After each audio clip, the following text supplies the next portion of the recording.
To smile, this cost of living crisis, because I don't know about you, every time I look up, I see bikes scooting past delivering food to people, and I kind of think, what cost of living crisis? Where's that money coming from? And also, I'm not decrying these companies that are doing it, but those ones where they send you the recipe card and the food and you've got to cook it yourself. My motto is this: if I've ordered it and I've paid for it, I want it cooked. Don't know about you. I don't want to be starting from scratch when I come in, but these seem to be the faves, don't they now? This is the way that people are living, if you like, and making, a new way of living. There's no other way of putting it, is there? But it's rather expensive. Now, seemingly, there does seem to be quite a bit of money around, even though over here this week it's been announced in the United Kingdom that various mega chains of retail are going to be acting, quite a few thousand jobs because apparently the footfall's down and we're simply not spending as much. Well, of course we're not, because things have gone up and we simply can't afford it. I'm sure it's like that in your part of the world. But seemingly also, it looks like the bigger chains haven't quite got the memo, because our favourites here, Marks and Spencer's, that's right, have decided to do this. Going to be releasing, or trialing, should I say, a brand new loyalty card called Sparkles. That's right.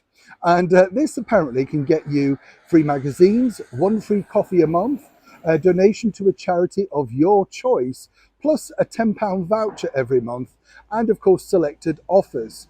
Now, here's where it gets a little bit tricky, because you have to pay £120 for the year up front to be part of this membership. Yes. Now, fascinating when you think, isn't it? Because if you study it from the other side of the point of view, yes, this might work, for very rich people in certain areas, and perhaps you want to pay all of that for a cup of coffee and a couple of free magazines once a month. But the bottom line is, think about it from a business sense. They get to keep your money in their bank all the while for the year. So if you get quite a few thousand, maybe a million, just look at the turnover that is. And in return, what are you getting? As I say, a voucher, a coffee, and a few free magazines. But according to that good retail source, Marks and Spencer see this as a great way of collecting a lot of database about you and moving forward, of course, making sure that you keep returning to the store, because they can bombard you with their digital technology to make sure that you're totally afoot. And more importantly, you can see exactly what the sort of things that they've got.